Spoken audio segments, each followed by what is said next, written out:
Assalamualaikum warahmatullahi wabarakatuh. Saya Natasha Dewitasari dengan nomor induk 2017-820-100 dari CSD 6 bersama rekan saya Wulfania Tari dengan nomor induk 2017-820133 dari kelompok 18 akan menjelaskan tentang menciptakan lingkungan kelas yang demokratis. Selanjutnya, materi pertama yaitu pengertian demokratis. Demokratis itu adalah sebuah kata sifat atau adjektif yang berarti orang-orang yang berdemokrasi. Jadi orang yang memiliki sifat demokratis adalah orang-orang yang melakukan demokrasi.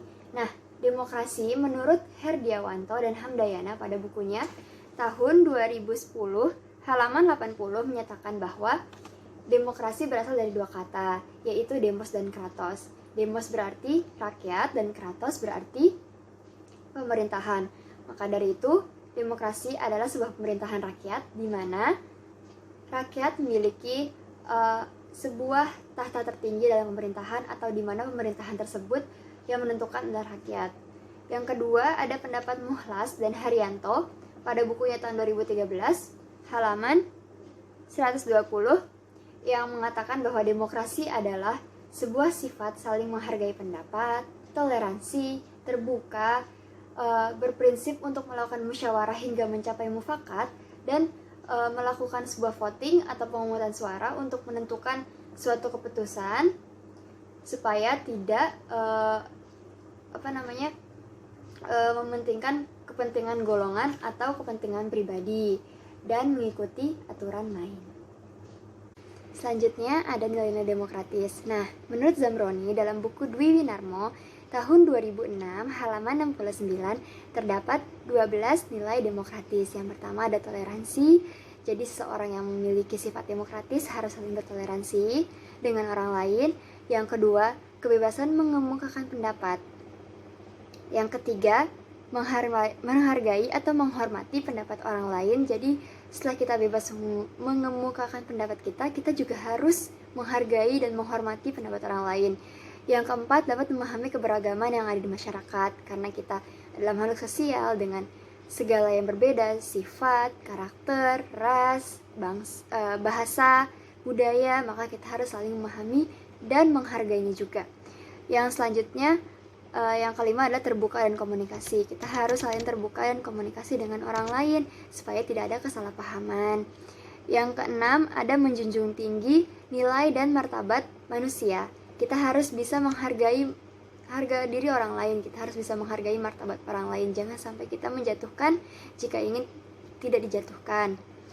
Lalu yang ketujuh adalah percaya diri. Jadi kita harus percaya diri dalam mengemukakan pendapat pun kita harus percaya diri. Yang kedelapan adalah tidak menggantungkan kepada orang lain, tidak menggantungkan diri kita kepada orang lain, terutama saat kerja kelompok. Contoh kecilnya saat kerja kelompok, kita harus saling berbagi tugas, harus saling sama-sama mengerjakan. Jangan kita mengandalkan satu orang saja atau beberapa orang saja dan tidak bekerja dalam kelompok tersebut, tapi kita mendapat nilai. Jangan seperti itu. Yang kesembilan adalah saling menghargai. Seperti yang tadi sudah dikatakan bahwa kita harus saling menghargai pendapat orang lain, keberagaman dengan orang lain. Yang ke-10 ada mampu mengekang diri. Jadi kita harus bisa mengatakan bahwa kita bisa, tapi dengan usaha yang maksimal, tapi tidak memaksakan diri. Lalu yang ke-11 adalah kebersamaan, dan yang terakhir adalah keseimbangan. Karena dalam suatu hubungan, entah itu pertemanan, keluarga, persahabatan, rekan kerja, jangan sampai kita terlalu mendominasi orang lain, tapi semuanya harus seimbang sehingga semuanya dapat bekerja bersama-sama dan berjalan bersama-sama untuk menjadi lebih baik lagi. Selanjutnya adalah cara menciptakan kultur demokratis di sekolah. Nah, apa sih kultur demokratis pada lembaga pendidikan itu? Jadi, demokrasi itu dalam prinsip dasar kehidupan bersama adalah tanggung jawab bersama, di mana jika dalam satu sekolah itu ingin kehidupan yang lebih baik, ingin lingkungan yang lebih baik, maka itu adalah tanggung jawab semuanya, tanggung jawab siswa, tanggung jawab guru, tanggung jawab pegawai, semuanya tanggung jawab mereka. Sehingga mereka bisa merasakan kehidupan yang lebih baik secara bersama-sama. Mereka dapat tumbuh dan berkembang dengan baik dalam kebersamaan tersebut. Nah, momen-momen apa sih yang ada di sekolah yang menunjukkan bahwa lingkungan tersebut sudah demokratis? Yang pertama, seperti halnya pemilihan ketua OSIS, pemilihan ketua kelas, dan pemilihan kepengurusan yang lainnya. Selanjutnya adalah evaluasi kehidupan yang lebih baik tersebut.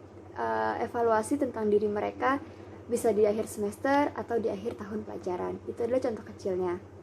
Nah, selanjutnya adalah cara menanamkan demokratis atau sifat demokratis di kelas. Jadi, cara menanamkan sifat demokratis di kelas itu dari gurunya dulu.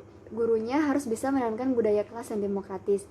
Contoh kecilnya adalah meminta siswa untuk bermusyawarah atau melakukan pemilihan siapa yang jadi moderator presentasi hari ini, siapa yang membacakan presentasi atau membacakan materinya, siapa yang menjadi notulen. Hal-hal kecil itulah yang memulai siswa itu bersifat demokratis karena dia bisa mengemukakan pendapatnya.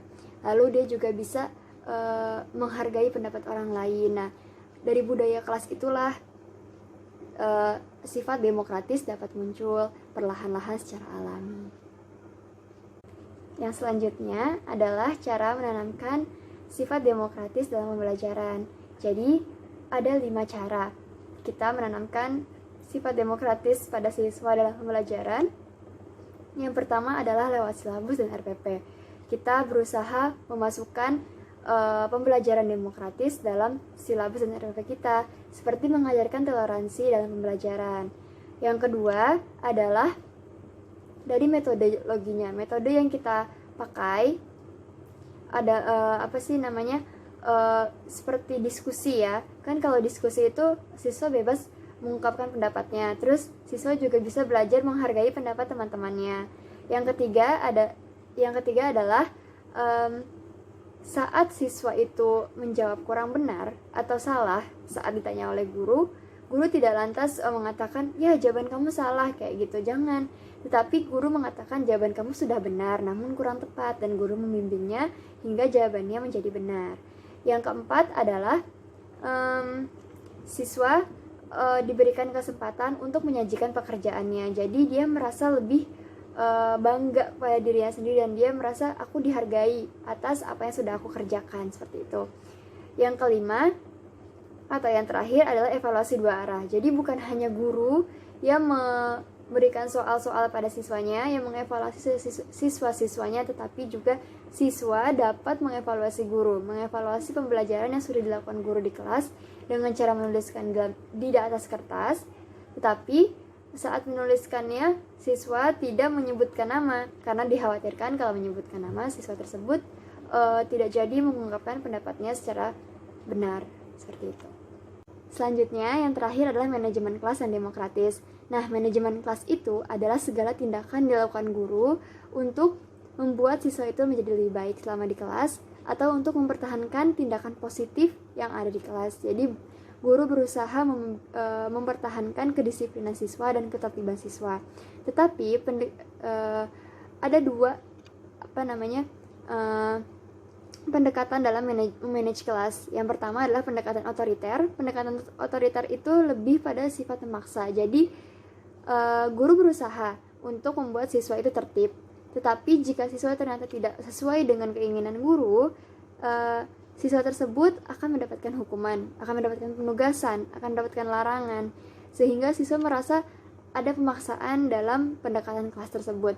Nah, sedangkan pendekatan sosio-emosional yang kedua adalah kebalikannya, di mana guru menciptakan kelas secara demokratis, di mana guru berusaha saling menghargai, bukan hanya guru yang menghargai siswa, tapi siswa juga saling menghargai siswa dengan siswa lainnya. Siswa juga menghargai guru, di mana suasananya benar-benar sangat bagus, lebih baik daripada pendekatan otoriter. Dia sangat menjunjung tinggi demokratis dalam kelas, seperti itu. Baik, terima kasih atas perhatiannya. Kurang lebihnya mohon maaf. Wabillahi taufiq wal hidayah. Wassalamualaikum warahmatullahi wabarakatuh.